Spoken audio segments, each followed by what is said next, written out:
Light weight బంగారు diamond ఆభరణాలు, వందల రకాల డిజైన్స్ ఏవైనా ధర మాత్రం ఒక్కటే.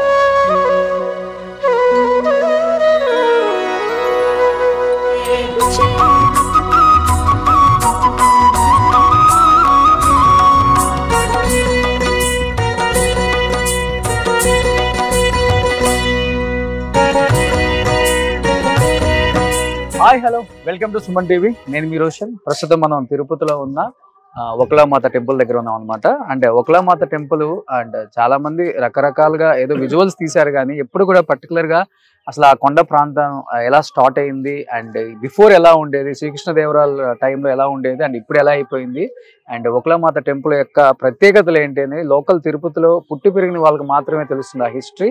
ప్రజెంట్ నాతో పాటు ఉన్నారు టిటిడి బోర్డ్ మెంబర్ భానుప్రకాష్ అన్న. సో ఓం గోవిందా గోవిందా, ఒకలామాతకి జై జై. సో నేను విన్నాను ఫస్ట్, అంటే ఈ కొండ దాదాపు 70 ఎకరాల పైన ఉందని, బట్ అలాంటి కొండ ఈ రోజు 1 ఎకరంలో కుదించబడింది అంటే ఏమని చెప్తారు ఫస్ట్? అసలు ఈ కొండ ఇక్కడి నుంచి గతంలో ఇక్కడి నుంచి మొదలయ్యి ఈ ప్రాకారం దాదాపు 70 ఎకరాల విస్తీర్ణంలో ఈ గుట్ట ఉండేది. కానీ ఇక్కడ ఉన్నటువంటి స్థానికులు దాని మీద కొన్ని మైనింగ్ జరుగుతా పేరూరు బండ అనేది మా జిల్లాలో చాలా, చిత్తూరు జిల్లాలో చాలా ఫేమస్. ఈ పేరూరు బండ కొట్టుకుంటూ అంతవరకు పరిమితం చేశారు. దీనికి చాలా ఫైట్ చేశారు అనుకుంటా మీరు కూడా. దాదాపు 2006లో ఇక్కడ ఉన్నటువంటి పైన ఉంటే ఆలయాన్ని తొలగించి అలిపిరి పాదాల మండపం దగ్గర పునర్నిర్మించాలని చెప్పి టిటిడి ఒక నిర్ణయం తీసుకోవడం జరిగింది. నాకు ఆ రోజు మఠాధిపతులు పీఠాధిపతులు ఫోన్ చేసి, బాను తల్లి ఆలయం కొడుకు పాదాల దగ్గర ఉండకూడదు, ఆలయం అక్కడే ఉండాలి, కొన్ని వందల సంవత్సరాల చరిత్ర కలిగి ఆలయాన్ని ఎట్టి పరిస్థితుల్లోనూ మార్చకుండా చూడని చెప్పి నాకు వారు సమాచారం ఇవ్వడం జరిగింది. అందులో భాగంగా ఆ రోజు నేను అక్కడి నుంచి ఇక్కడికి వస్తే ఇటువంటి స్థానికులు ఉన్నటువంటి ఈ గుట్ట కొట్టుకొని జీవనోపాధి పొందే వాళ్ళు నన్ను అడ్డుకోవడం జరిగింది. చాలా పర్యాలు నేను వచ్చినప్పుడంతా ఇక్కడ చాలా గొడవలు జరిగేది. నా మీద ఇక్కడ రాళ్ళు కూడా వేశారు ఇక్కడ. కానీ ఈరోజు ఎవరైతే రాళ్ళు వేశారో అదే గ్రామస్తులు ఈరోజు నాతో పాటు కలిసి నడిచి పూలేస్తున్నారు. ఎందుకంటే వారు ఊహించని విధంగా ఈ ఆలయ నిర్మాణం జరిగింది. నిర్మాణం జరిగిన తర్వాత రోజు రోజుకి ఈ ఆలయ అభివృద్ధి కార్యక్రమాలు ఇప్పుడు ఇక్కడే అది వచ్చి కళ్యాణ మండపం, అది వచ్చి పిలిగ్రిమ్ అమ్యూనిటీస్ కాంప్లెక్స్. అలాగే రాబో రోజుల్లో ఏ విధంగా బాసార్లో అక్షరాభ్యాసం, అన్నప్రాసం మనము పిల్లలకి చేయిస్తాము, అదే విధంగా తల్లిగారు, ఎందుకంటే ఒకలామాత గతంలో ఇది నారద కాలువ. ఈ నారద కాలువకి మన తిరుపతి అలిపిరి ఇవన్నీ లేనప్పుడు గోవిందపురం అనేవాళ్ళు. కొన్ని వేల సంవత్సరాల ముందు తిరుపతిని గోవిందపురం అనేవాళ్ళు. అప్పుడు వస్తున్నట్టు భక్తులు ఇక్కడ వచ్చి అమ్మవారి దగ్గర సేద తెచ్చుకొని, అమ్మవారి దగ్గర మొక్కులు తెచ్చుకుని ఇక్కడ నుంచి కొండకి బయలుదేరేవారు, భోజనాలు చేసి బయలుదేరేవారు. అలాంటి పవిత్రమైన స్థలం. ఇక్కడ అమ్మవారికి నైవేద్యం సమర్పించిన తర్వాత ఘంటానాదం అమ్మవారికి ఇచ్చిన తర్వాత స్వామివారి కొడుకు ఇక్కడ అమ్మవారికి తల్లికి నైవేద్యం ఇచ్చారని చెప్పి బిడ్డకి కలియుగ ప్రత్యక్ష దైవం వెంకటేశ్వర స్వామికి నైవేద్యం ఇచ్చేవారు, సమర్పించేవారు. అంత పవిత్రమైనటువంటి ఆలయం కాలగర్భంలో కలిసిపోయింది. అంటే మేము విన్నది ఏంటంటే, అంటే శ్రీకృష్ణుని పెంచిన యశోద తల్లే, బట్ ఆ కోరిక ఏంటంటే పెంచిన కొడుకు పెళ్లి చేయాలని. బట్ ఇది ద్రౌపదయుగంలో అవ్వదు, కలియుగంలో అవుతుందని చెప్పగానే కలియుగంలో మళ్ళీ ఒక దీక్ష చేసి ఎన్నో దీక్షల తర్వాత మళ్ళీ వెంకటేశ్వర స్వామిని పెంచి ఆయనకి తల్లి అయ్యే అవకాశం ఆమెకు దక్కింది. ఆయన అంటే అంత ప్రేమ. ఫస్ట్ ఏదైనా కానీ తేనెతో ఫుడ్ పెట్టేది ఆయనకి, అండ్ ప్రతిదీ కూడా ఆయన ఏం తింటారో పరీక్షించేది. అండ్ ఆ విధంగానే పైన టెంపుల్ లో కూడా ఎప్పుడు ఫుడ్ తయారు చేసే దగ్గర కూడా ఆమె ఎదురుగా ఉంటుంది. ఆ తర్వాత ఇప్పుడు కూడా 7 కొండలకి బహుముఖంగానే అమ్మ ఎప్పుడు గమనిస్తూనే ఉంటుంది. కొడుకు ఆలనా పాలనా వింటాం. ఏం చెప్తారు దానికి అసలు ఆ స్టోరీకి? మీరు చెప్పినటువంటి మాటలు ప్రతి మాట అక్షర సత్యం.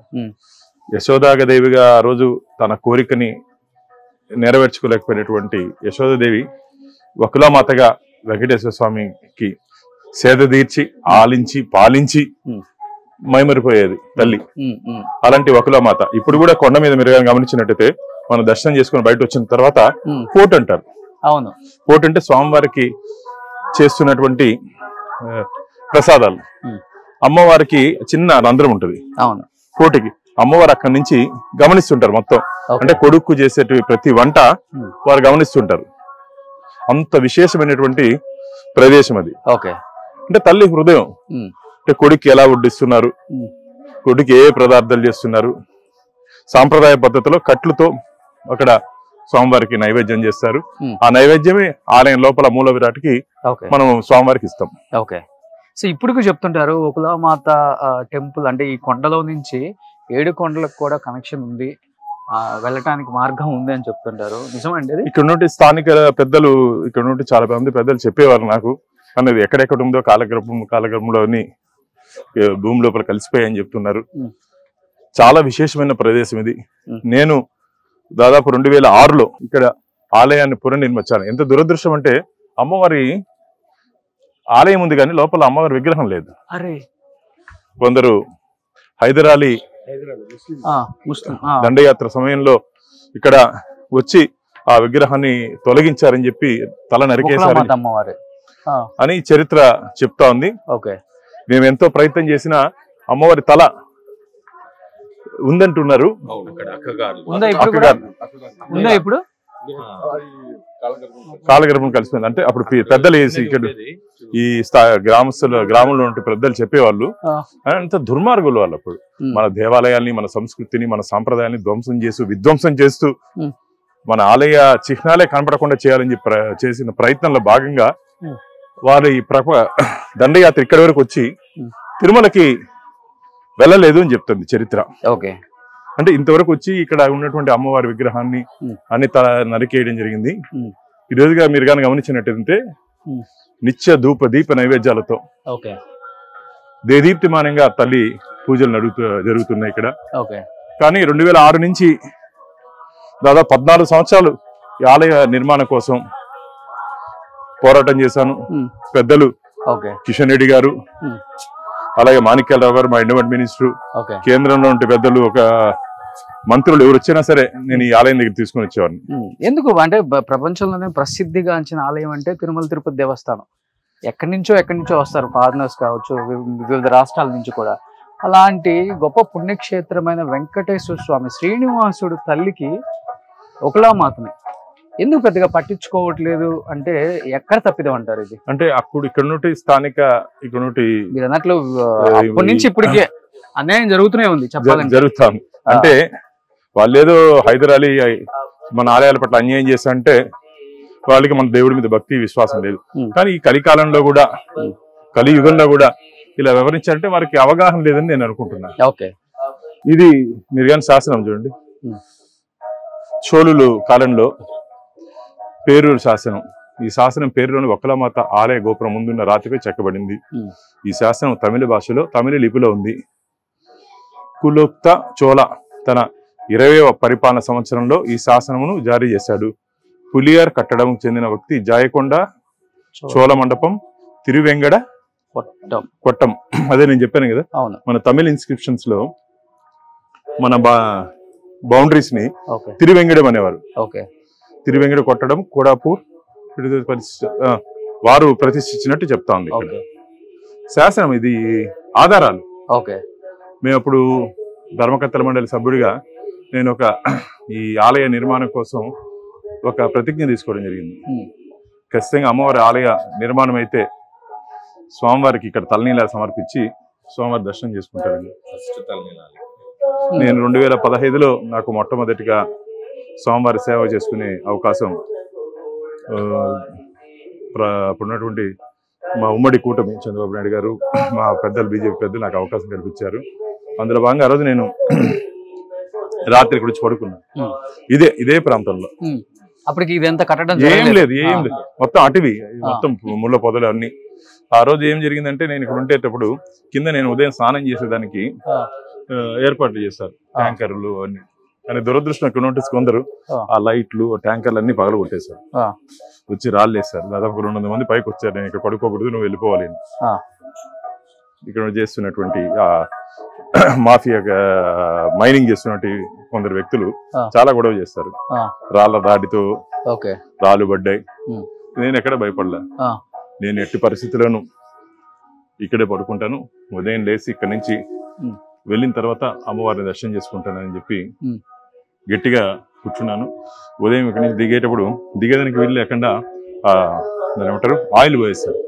ఆయిల్ జారిపోవడం దిగేదానికి వీళ్ళు లేకుండా మొత్తం ఆయిల్ వేస్తారు చుట్టూరు. ఇక్కడ నుండి స్థానిక మిత్రులు దారాలు కట్టి ఆ దారంతో ఆ సహాయంతో కిందకి దిగారు. అంటే కిందకి దిగేదానికి కూడా అవకాశం లేకుండా ఆ రోజు ఉన్నటువంటి పరిస్థితి, లేదు ఆ రోజు. అనేక సందర్భాల్లో ఇట్లుండింది గుట్ట, ఇటు దిగాను. మనం మామూలుగా ఇప్పుడు నడిచెక్కాం కదా, పాకుతూ దిగేవాళ్ళం, పాకుతూ దిగేవాళ్ళం, పాకుతూ ఎక్కేవాళ్ళం అంటే ఊహించుకోండి. ఓకే, సో ఇక్కడ మీకు చూడండి, ఈ ఆర్టికల్ చూస్తే అర్థమవుతుంది కొండ దిగటం ఎంత కష్టం అని.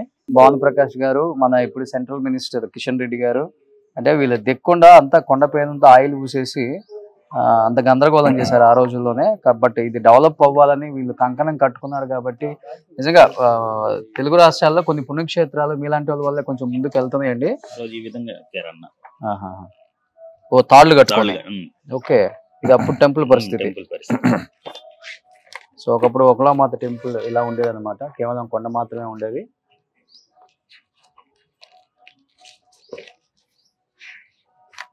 మనకు పురాణాలు ఏం చెప్తున్నాయంటే, ఒక ప్రాచీన దేవాలయాన్ని కానీ జీర్ణోద్ధరణ చేస్తే, అంటే దాని కానీ మనం భక్తులకి అనుకూలంగా ధూపదీప నైవేద్యాలతో దర్శనం కలిగించే విధంగా చేస్తే 1000 నూతన ఆలయాలు నిర్మించినటువంటి పుణ్యం మనకు వస్తుందని చెప్పి మనకు పురాణాలు చెప్తాము. కాబట్టి ఒకలామాత ఆలయ నిర్మాణంలో నాతో పాటు కలిసి ముందుకు నడిచినటువంటి నా మిత్రులందరికీ 1000 ఆలయాలు కట్టినటువంటి పుణ్యఫలం దక్కింది. నేను ఇప్పుడు ఇంతకుముందు మాట్లాడుతూ మర్చిపోయా. ఆ రోజు ఫస్ట్ ఇక్కడి నుంచి తలనీలాలు సమర్పించి బోర్డు మీటింగ్కి వెళ్తానే నా మొట్టమొదటి ప్రతిపాదన బోర్డులో నిత్య కళ్యాణం పచ్చతోరణం వెంకటేశ్వర స్వామికి. స్వామికి 365 రోజులు పెళ్లి, ఏ రోజు నిలవదు. ఆయన కరోనా టైంలో కూడా ఆయనకి జరగాల్సినవన్నీ జరిగాయి. అంత అలంకార ప్రియుడు, అంత పద్ధతి ప్రకారం స్వామివారికి జరుగుతుంటాయి ఇక్కడ. నిత్య కళ్యాణం పచ్చతోరణం కొండ మీద, కానీ కింద అమ్మవారికి ఎటువంటి విగ్రహం లేదు, ఆరాధన లేదు, నైవేద్యం లేదు. కాబట్టి ఇలాంటి పరిస్థితిలో ఉంది. ప్రపంచంలోనే ఆధ్యాత్మిక రాజధాని తిరుమల తిరుపతి దేవస్థానం హిందువులకి. అలాంటి వెంకటేశ్వర స్వామి తల్లి గుడి ఇలా దీనస్థితిలో ఉంటే మంచిది కాదని చెప్పి నా మొట్టమొదటి ప్రతిపాదన ఈ ఆలయ నిర్మాణం కోసం నేను ఆ రోజు ఫస్ట్ సబ్జెక్ట్ గానే అరేంజింగ్ సబ్జెక్ట్ గా దాన్ని లేవనెత్తడం జరిగింది. ఆ రోజు మాకు ఉన్నటువంటి చైర్మన్ చదలవాడ కృష్ణమూర్తి గారు, ధర్మకర్తల మండలి సభ్యులందరూ ఏకగ్రీవంగా ఆలయ నిర్మాణం కోసం 2015లో దీనికి ఆమోదం తెలపడం జరిగింది. ఆ రోజు చాలా సంతోషం. పూర్తయిన తర్వాత ఆలయం 2021లో పూర్తయింది. ఆ రోజు సంకల్పం తీసుకున్నాను, ఆలయం పూర్తయిన తర్వాత తలనీలాలు సమర్పిస్తానని చెప్పి. పూర్తయిన తర్వాత ఇక్కడే కింద గుట్ట కింద వచ్చి తలనీలాలు సమర్పించి అమ్మవారిని దర్శనం చేసుకున్నా. జీవితంలో ఒక తృప్తి, ఒక చిన్న ప్రయత్నం వల్ల ఇంత ఒక ఆలయాన్ని, చరిత్ర ఉన్నటువంటి ఆలయాన్ని ఈరోజు భక్తులకి దర్శనం కలిగించే విధంగా నిలపగలని చెప్పి ఒక తృప్తి ఉంది. గ్రేట్. అదే మిమ్మల్ని ముందుకు నడిపిస్తుంది. అది మీకు ఇక్కడ నుంచి కనిపిస్తుంది చూడండి. ఇక్కడ నుంచి స్టార్ట్ అయింది ఒకలామాత టెంపుల్ కొండ.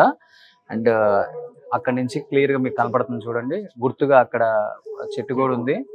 అండ్ ఇక్కడ నుంచి స్టార్ట్ అయిన ఒకలామాత టెంపుల్ కొండ కనుచూపు మేర, అంటే కంటికి కూడా కనపడినంత దూరం, దాదాపు 70 కిలోమీటర్లు ఉన్న ఒకలామాత టెంపుల్ ఈ రోజు ఒక ఎకరం ఉంటుంది. ఇది 70 ఎకరాల్లో ఉన్నటువంటి 70 ఎకరాలు ఉన్న ఆ ఒకలామాత టెంపుల్ అంటే కొండని ఈ రోజు 1 ఎకరానికి కుదించారనమాట. సో ఇది కూడా అంటే రాజకీయంలో భాగం అంటారా? ఖచ్చితంగా అప్పుడు కూడా రాజకీయాలు ఉన్నాయి దీంట్లో కూడా. చాలా మంది అప్పటి నుండి రాజకీయ నాయకులు ఇక్కడ నుండి ఓటు బ్యాంకు రాజకీయాల కోసం ఇక్కడ నుండి మైనింగ్ చేసే వాళ్ళకి సపోర్ట్ చేయడం జరిగింది. వారు మంత్రులు కూడా ఉన్నారు అప్పుడు, వారితో కూడా నిత్యాన్న పోరాటం జరిగేది. కానీ ధర్మం ఎప్పుడు గెలుస్తుంది, ధర్మానికి ఎప్పుడు విజయం ఉంటుంది. ఎన్ని అడ్డంకులున్నా ఆఖరికి ధర్మపక్షానే తీర్పు ఉంటుంది, ధర్మపక్షానే విజయం ఉంటుందని చెప్పి వీటన్నిటికీ నిదర్శనం. ఎంత గొప్ప చరిత్ర కలిగిన ఒకలామాత టెంపుల్ నేను కూడా ఇంతవరకు దర్శించుకోలేదు. అండ్ కట్టిన తర్వాత చాలా టైమ్స్ అనుకుందాం, హైవేలో వెళ్తుంటే చాలా ఈ పుణ్యక్షేత్రం చూస్తుంటే మనకి ఎలా కనపడుతుంది అంటే నైట్ టైంలో ఒక గోల్డెన్ టెంపుల్ లాగా కనిపిస్తుంది. సో ఒకసారి దర్శనం చేసుకొని వచ్చిన తర్వాత మాట్లాడతాను నేను కూడా. సో చాలా అద్భుతమైన దర్శనం నిజంగా. లోపలికి వెళ్తే ఒక పాజిటివ్ వైబ్స్. అండ్ ప్రతి ఒక్కరు కూడా తిరుమల దర్శనాన్ని మనం ప్రతి ఒక్కళ్ళం వస్తుంటాం, కానీ వకులామాత టెంపుల్కి కూడా రావాలి. అక్కడ దర్శనం చేసుకున్న వాళ్ళు వకులామాత దర్శనం చేసుకుంటే మనం అనుకున్నది డబల్గా ట్రిపుల్ అవుతుందని చెప్పేసి అందరు చెప్తూ ఉంటారు. మీకు క్లియర్గా ఇక్కడ కనిపిస్తుంది చూడండి, రోడ్ కూడా చిత్తూరు హైవే అనమాట ఇది. మీకు హార్డ్లీ తిరుపతి నుంచి కూడా 7 కిలోమీటర్స్ అంతే, 5 మినిట్స్ పడుతుంది అంతే వకులామాత టెంపుల్. రోడ్ మీద నుంచి కూడా వాకబుల్ వచ్చేయచ్చు మీరు, 500 మీటర్స్ ఉంటుంది. మెయిన్ రోడ్ మీకు అక్కడ కనిపిస్తుంది చూడండి ఒకసారి, అది మెయిన్ రోడ్ అనమాట. న్యూ రోడ్ ఇది, అలిపిరికి వెళ్ళిపోవచ్చు ఇది కూడా. అండ్ 7 కొండలు మీకు ఎదురుగా కనిపిస్తూనే ఉన్నాయి. 7 కొండలకి బహుముఖంగా అమ్మవారు ఎప్పుడు కూడా పరిరక్షిస్తూ ఉంటారు అండ్ పరిశీలిస్తూ ఉంటారు. కొడుక్కి ఎలా ఉన్నాడు, ఏం తింటున్నాడు, ఏం ప్రసాదాలు పెడుతున్నారు అని చెప్పేసి కూడా చరిత్రలో చెప్తూ ఉంటారు. అలాంటి గొప్ప చరిత్ర కలిగిన వెంకటేశ్వర స్వామి తల్లి వకులామాతను దర్శించుకుంటే అన్నీ జరుగుతాయి అనే ఒక మంచి శుభసూచకాలు జరుగుతాయి అని చెప్పేసి ప్రతి ఒక్కరు కూడా చెప్తూ ఉంటారు. డెఫినెట్గా రండి మీరు ఈసారి మిస్ కాకుండా.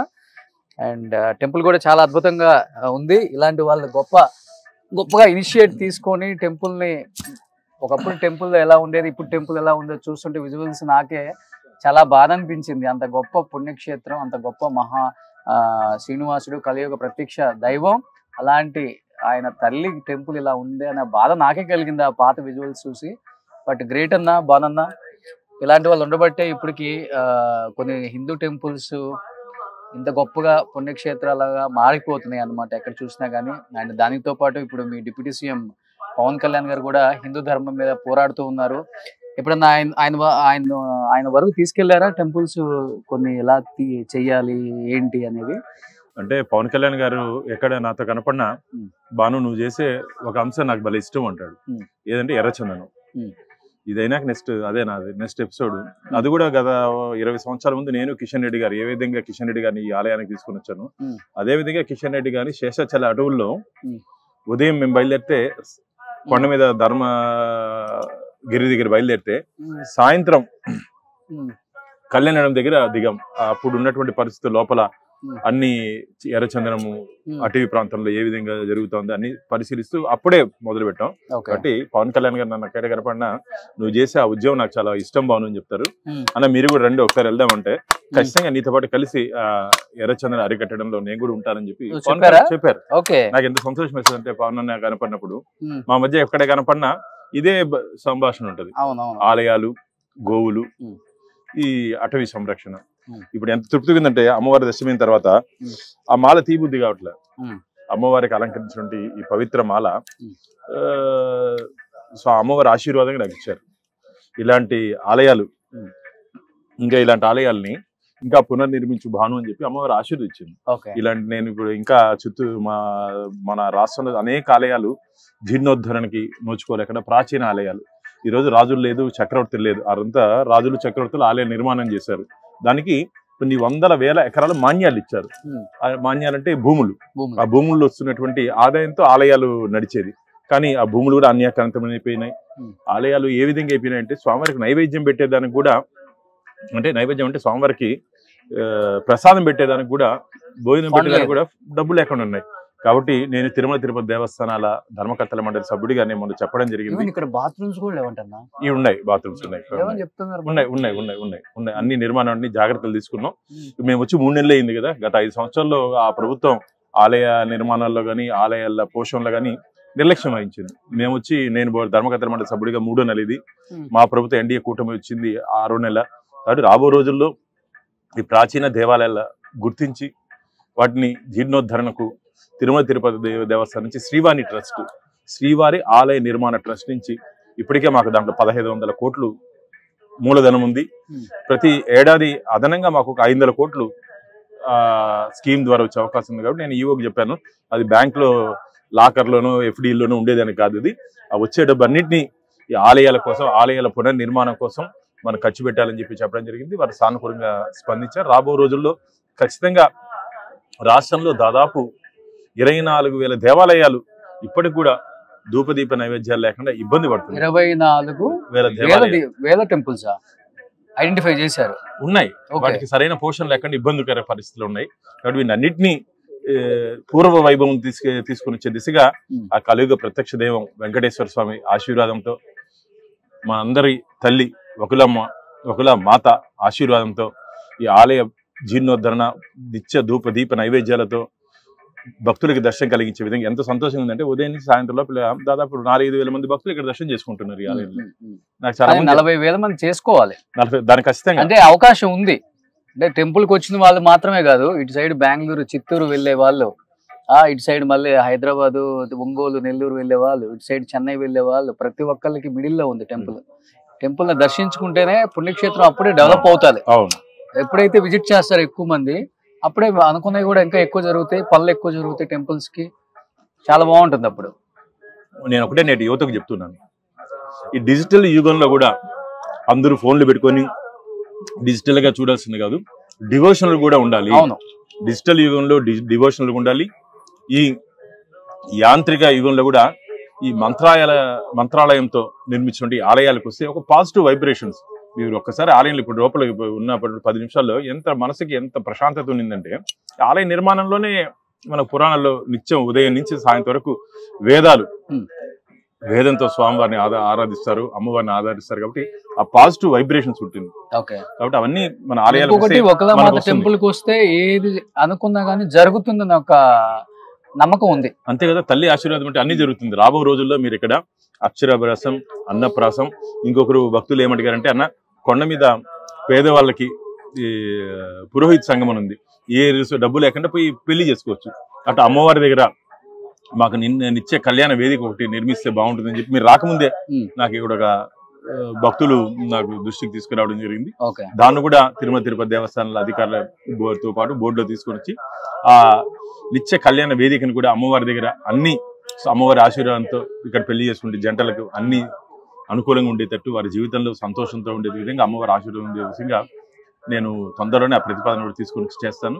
నేను సుమన్ టీవీని ప్రత్యేకంగా అభినందిస్తున్నా. రోషన్ అన్న కూడా ఇలాంటి ఆలయం ఉందన్న, దీన్ని పవిత్రత కానీ, దీనికి ఉన్నటువంటి విశేషమైనటువంటి చరిత్ర కానీ భక్తులకు తెలవాలి అని చెప్పి మీ దృష్టికి తీసుకున్నప్పుడు ఎంత సంతోషంగా, లేదు నాకు ఆలయాలైనా సరే, ఈ ప్రాచీన ఆలయాలైనా సరే ఒక ఇష్టం అని చెప్పి హైదరాబాద్ నుంచి దీనికోసం ప్రత్యేకంగా వచ్చి ఈ ఆలయ ఉన్నటువంటి విశిష్టతను భక్తులకు తెలియజేయాలని చెప్పి మీ సంకల్పం చాలా నచ్చింది.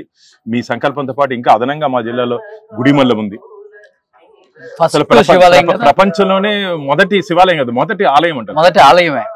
దాదాపు కొన్ని 5,000 సంవత్సరాలు 3,000 సంవత్సరాలు చరిత్ర ఉన్న ఆలయం. మీరు ఇంకో మీ పర్యటనలో ఆలయాన్ని కూడా మనం తీస్తే ఏంటంటే నేటి యువతకి తెలవాల్సిన అవసరం లేదు. కాబట్టి మీ ద్వారా ఈరోజు వకులమాత ఆలయం విశేషాలన్నీ భక్తులకి తొందరలోనే వారికి తెలిసిన తర్వాత మీరు చెప్పినట్టు ఈ 3,000-5,000 సంఖ్య పెరగాలని చెప్పి. ఎందుకంటే నేను లాస్ట్ అండ్ ఫైనల్ గా ఒకటైతే చెప్తాను, నేను టెంపుల్ విజిట్ చేసింది నేను కూడా ఫస్ట్ టైము. బట్ అంటే ప్రపంచాన్ని జయించిన వెంకటేశ్వరుడు అంత గొప్ప మహా తల్లి మాతృమూర్తి ఉండబట్టే అది సాధ్యమైంది. ఆమె ఆశీస్సులు ఆయన ఆ స్థాయికి తీసుకొచ్చాయి అని చెప్పొచ్చు. బట్ ఈ రోజు ప్రపంచం మొత్తం తెలిసిన వెంకటేశ్వర స్వామి అంత గొప్ప తల్లి ఉండబట్టి, ఆయన ఆమె ఆశీస్సులు ఉండబట్టి ఆ స్థాయికి వచ్చారు. బట్ కనీసం మనకి వకులామాత ఆశీస్సులు ఉంటే చాలు అన్నమాట, ఆమె బ్లెస్సింగ్స్ ఉంటే చాలు, మనం అనుకున్నది ఏదైనా జరుగుతుందనే ఒక మంచి నమ్మకం అయితే నాకైతే కలిగింది. డెఫినెట్ గా తిరుమల వచ్చిన వాళ్ళు, తిరుపతి వచ్చిన వాళ్ళు అండ్ బెంగళూరు వెళ్ళే వాళ్ళు ఎవరైనా కానీ 500 మీటర్స్ లో వకులామాత టెంపుల్ ఉంది, వచ్చి అమ్మవారిని దర్శించుకొని మంచి కోరికలు కోరుకోండి. పాజిటివ్ గా మీకు అన్ని లైఫ్ లో మంచి జరుగుతాయి అండ్ చాలా గొప్పగా మనం అనుకున్న లక్ష్యాలను సాధిస్తామని నేను నమ్ముతున్నాను. డెఫినెట్ గా రావాలని మనస్ఫూర్తిగా కోరుకుంటున్నాను. జై వకులామాత గోవింద. అలాగే చివరిగా ఈ ఆలయ నిర్మాణం కోసం, పునర్నిర్మాణం కోసం మేము చేస్తున్నటువంటి ఆ పోరాటంలో మాతో పాటు కలిసి నడిచినటువంటి అనేక మంది మహానుభావులు, పరిపూర్ణానంద స్వామి గారు కానీ, కిషన్ రెడ్డి గారు కానీ, అసలు ఎక్కలేని పరిస్థితుల్లో పాక్కుంటూ పైకి వచ్చినటువంటి సందర్భాలు కిషన్ రెడ్డి గారు, అలాగే కేంద్ర మంత్రులు దాదాపు ఒక 10-15 మంది కేంద్ర మంత్రులను ఇక్కడ తీసుకొని వచ్చాను. వీరందరికీ అమ్మవారి ఆశీర్వాదం నిండుగా ఉండాలని చెప్పి వారికి అండగా, తోడుగా, నీడగా ఒకలం ఉండాలని చెప్పి కోరుకుంటున్నాను. గోవిందా నారాయణ. ఒకలామాత ఆలయ గర్భగుడికి కూడా బంగారు తాపడ పనులని ప్రారంభించిన మంత్రి పెద్దిరెడ్డి గారని అప్పుడు మనం చాలా కథనాలు అంటే పేపర్లలో చూసాం కూడా. ముఖ్యంగా చిత్తూరు జిల్లాలో ఎవ్వరూ ముందుకు రాలేదు ఈ టెంపుల్ పునర్నిర్మాణం చేయటానికి. బట్ మొట్టమొదటిగా పెద్దిరెడ్డి రామచంద్రారెడ్డి గారు అండ్ కంకణం కట్టుకొని డెఫినెట్గా ఒకలామాత టెంపుల్ పూర్తి చేయాలని దగ్గరుండి అన్ని పనుల్ని పరిశీలిస్తూ ఎప్పటికప్పుడు అండ్ ఈరోజు భక్తులందరూ కూడా ఒకలామాత దర్శనం చేసుకునే విధంగా ఎంత అద్భుతంగా తీర్చిదిద్దారు ఈ కొండ మీద. అండ్ హ్యాట్సాప్ పెద్దిరెడ్డి రామచంద్రారెడ్డి గారు, ధన్యవాదాలు మీకు. ఇంతమంది వెంకటేశ్వర స్వామి తల్లి ఒకలామాత దర్శనంకి వచ్చే వాళ్ళు ఎన్నో ఇబ్బందులు పడ్డారు. ఇన్ని రోజులు ఆమె దర్శనం చేసుకోవడానికి చాలా ఇబ్బందులు పడ్డారు. కనీసం మెట్టు సదుపాయం లేదు, టెంపుల్ సరిగా లేదు. అండ్ ఒకలామాత హెడ్ ఏదైతే ఉందో అది కూడా అప్పుడు వేరే వాళ్ళు ధ్వంసం చేస్తే మళ్ళీ పునర్నిర్మాణం చేసి ఎంత అద్భుతంగా టెంపుల్ కట్టించిన దాత పెద్దిరెడ్డి రామచంద్రారెడ్డి గారు. Once again thank you sir. Suman టీవీలో మీ పర్సనల్ అండ్ బిజినెస్ ప్రమోషన్స్ కోసం కింది నెంబర్కి కాంటాక్ట్ చేయండి.